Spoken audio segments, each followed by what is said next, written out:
అందరికీ చెప్పి బాపట్ల జిల్లా అద్దంకి వైఎస్ఆర్సీపీ ఇన్ఛార్జిగా పల్నాడు జిల్లాకు చెందినటువంటి డాక్టర్ చింతలపూడి అశోక్ కుమార్ గారిని నిన్నటి రోజున వైఎస్ఆర్సీపీ అధిష్టానం అద్దంకి ఇన్ఛార్జిగా బాధ్యతలు ఆయన స్వీకరించడం జరిగింది. సో ప్రస్తుతం అద్దంకి ఇన్ఛార్జిగా ఆయన వ్యవహరించనున్నారు. రేపు 2029 ఎన్నికల్లో కూడా ఈయనే టికెట్ కన్ఫామ్ అన్నట్టుగా కూడా వార్తలు అయితే నడుస్తూ ఉన్నాయి. సో అధిష్టానం మేరకు నిన్నటి రోజున ఆయన అద్దంకిలో ఇన్ఛార్జి బాధ్యతలు స్వీకరించారు. దీనికి సంబంధించి వైఎస్ఆర్సీపీ పెద్దలందరూ కూడా ఈ కార్యక్రమానికి హాజరయ్యేది. అయితే ఈ కార్యక్రమానికి హాజరయ్యే ముందుగా కూటమి ప్రభుత్వం పోలీసుల ద్వారా ఎన్నో ఇబ్బందుల్ని కలిగించిందని చెప్పుకోవచ్చు. ప్రత్యక్షంగా పరోక్షంగా కూడా దానికి సంబంధించినటువంటి వీడియోలు కూడా లేకపోలేదు.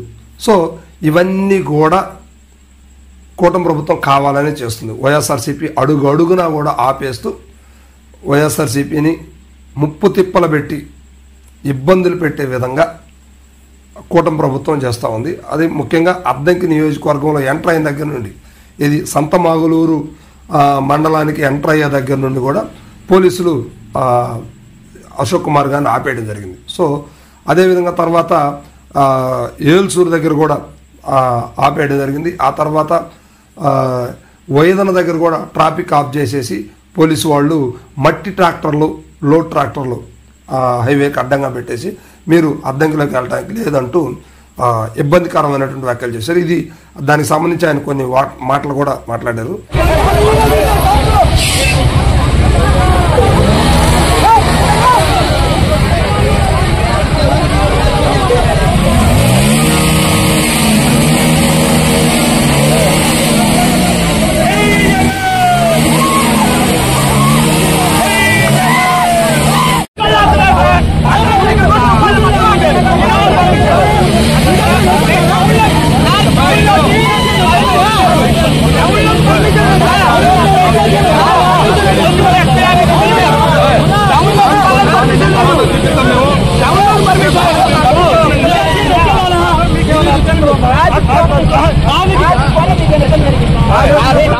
ఇక తర్వాత చూస్తే అదేవిధంగా సింగరకొండ దగ్గర కూడా, సింగరకొండ ప్రసన్నాంజనేయ టెంపుల్లోకి ఎంటర్ అవడానికి కూడా అవకాశం ఇవ్వలేదు. ఏదో 2-3 కార్లు లేదా 4 కార్లతోనే ఎంటర్ అవ్వాలని. కానీ వెనక తండోపు ర్యాలీ అయితే మాత్రం నడుస్తూనే ఉంది. ఎక్కడ పిడుగురాళ్ళ నుంచి అద్దంకి వచ్చిందాక ర్యాలీ నడుస్తూనే ఉంది. ఆ ర్యాలీని సింగరకొండ ప్రాంతంలోకి అనుమతి నిరాకరించారు పోలీసు వారు. సో అయినా కూడా వారిచ్చినటువంటి నిబంధనల ప్రకారమే ఆయన గుళ్ళోకి వెళ్ళడం జరిగింది. పూజలు చేసుకున్న తర్వాత అద్దంకిలో కూడా ర్యాలీగా వెళ్ళడానికి లేదని చెప్పేశారు. అయితే మొత్తం మీద అద్దంకి సింగరకొండకు మధ్యలో ఉన్నటువంటి కోకట్ల కన్వెన్షన్లో ఈ కార్యక్రమం జరిగింది. కానీ యాక్చువల్గా వాళ్ళు ఇచ్చినటువంటి ప్లాన్ ప్రకారం అయితే అద్దంకి సిటీలో కూడా వెళ్ళేసి అంబేద్కర్ విగ్రహానికి, అదేవిధంగా పొట్టి శ్రీరాములు గారి విగ్రహానికి కూడా పూలమాలలు అలంకరించి ర్యాలీగా మరలా కోకట్ల కన్వెన్షన్ దగ్గరికి రావాలనేది వైఎస్ఆర్సీపీ ఇచ్చినటువంటి ప్లాన్ అనమాట. సో దాన్ని జరగనివ్వకుండా కూటమి నేతలు, కూటమి ప్రభుత్వం అంటే ఇంటర్నల్గా, అంటే బహిరంగంగా కాకపోవచ్చు కానీ ఆపేరని మాత్రం చాలా క్లియర్గా అర్థమవుతుంది. సో దీనికి సంబంధించి పోలీసు వాళ్ళు ఇప్పుడు ఒక రకంగా, అంటే ఇప్పుడు పోలీసులు దీనికి బలిపశువులు అవుతున్నారని చెప్పవచ్చు. ఎందుకంటే గవర్నమెంట్ వీళ్ళది ఉంది కాబట్టి పోలీసులు వాళ్ళు చెప్పినట్టు చెప్తున్నారు. నెక్స్ట్ పోలీసు వాళ్ళు గవర్నమెంట్ మారితే వీళ్ళ పరిస్థితి ఏంది? వీళ్ళైతే ఉద్యోగంలోనే ఉండాలిగా, ఎక్కడో చోట, ఇక్కడ కాకపోయినా ఇంకొక చోటైనా వాళ్ళ డిపార్ట్మెంట్లో పనిచేయాలి. మరి వాళ్ళు ఇబ్బంది పెడుతున్నారు అనే అంశం మీద చింతలపూడి అశోక్ కుమార్ గారు ఆయన తర్వాత అంతర ప్రెస్ మీట్లో కూడా మాట్లాడటం జరిగింది.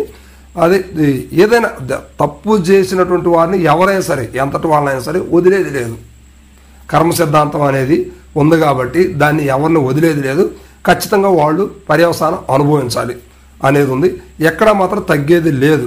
రవికుమార్ గారు గొప్పవారే కావచ్చు, బలవంతుడు కావచ్చు, కానీ ప్రజలు ఆశీర్వదిస్తేనే ఎవరైనా బలవంతులు అవుతారు, లేకపోతే లేదంటూ ఆయన మాట్లాడటం జరిగింది. అయితే మొత్తం మీద అశోక్ కుమార్ గారి ఇన్ఛార్జ్ బాధ్యతలు స్వీకరించేటువంటి కార్యక్రమం ఏదైతే ఉందో అది చాలా వండర్ఫుల్గా సక్సెస్ అయిందని చెప్పుకోవచ్చు. దగ్గర దగ్గర 10 నుంచి 12,000 మంది దాకా కూడా హాజరయ్యారనేది అద్దంకి ప్రజల్లో నలుగుతున్నటువంటి మాట అనమాట. సో మొత్తం మీద వైఎస్ఆర్సీపీ ఇన్ఛార్జ్ బాధ్యతలు స్వీకరించడానికి కూటమి ప్రభుత్వం ఇంతగా ఆటంకాలు ఎదురు పెడతా అడ్డంకులు ఎదురు చేస్తూ ఉంది. సో దీన్ని నెక్స్ట్ రేంజ్లో మా ప్రభుత్వం వచ్చిన తర్వాత కూడా ఎలాంటి చేస్తే మీరు ఒప్పుకుంటారా అనే మాట వైఎస్ఆర్సీపీ శ్రేణుల్లో ప్రతి ఒక్కళ్ళు కూడా ఈ మాట మెదులుతూ ఉంది. సో మొత్తం మీద అశోక్ కుమార్ గారి ఇన్ఛార్జి బాధ్యతలు స్వీకరించేటువంటి తరుణం చాలా గొప్పగా జరిగిందని చెప్పుకోవచ్చు. ఇది స్వచ్ఛందంగా ఎవరు డబ్బులు ఇచ్చి పీసినటువంటి పరిస్థితి అయితే అక్కడ కనిపించట్లేదు. స్వచ్ఛందంగా ఈ కార్యక్రమానికి వచ్చారు. అంటే వైఎస్ఆర్సీపీ క్యాడరు అద్దంకి ప్రాంతంలో బతికి ఉంది అనటానికి ఇది ఒక నిదర్శనం అని చెప్పుకోవచ్చు. అంతేకాదు గతంలో కూడా ఆయన ఇన్ఛార్జ్ ఇచ్చి నెల 15 రోజులు గడుస్తున్నప్పుడు కూడా ప్రతిరోజు వేల మంది ఆయన్ని పిడుగురాళ్ళు వెళ్ళి ఆయన ప్రదేశంలో కలవడం జరిగింది. సో మొత్తం మీద ఈరోజు అద్దంకి ఇన్ఛార్జిగా బాధ్యతలు స్వీకరించినటువంటి చింతలపూడి అశోక్ కుమార్ గారు ఈరోజు ఆయన పుట్టినరోజు కూడా నిన్నటి రోజున.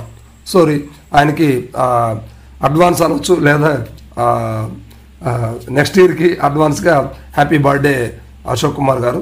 మొత్తం మీద రాజకీయ ఆరంగరేటం అద్దంకిలో అడుగు పెట్టడం, ఆయన బర్త్డే సెలబ్రేషన్ చేసుకోవడం కూడా చాలా గొప్ప కార్యక్రమం అని చెప్పేసి చెప్పుకోవచ్చు. సో మొత్తం మీద వైఎస్ఆర్సీపీకి మాత్రం ఒక బలమైనటువంటి నాయకుడు వచ్చాడనేది అద్దంకిలో తేటతెల్లమవుతుంది.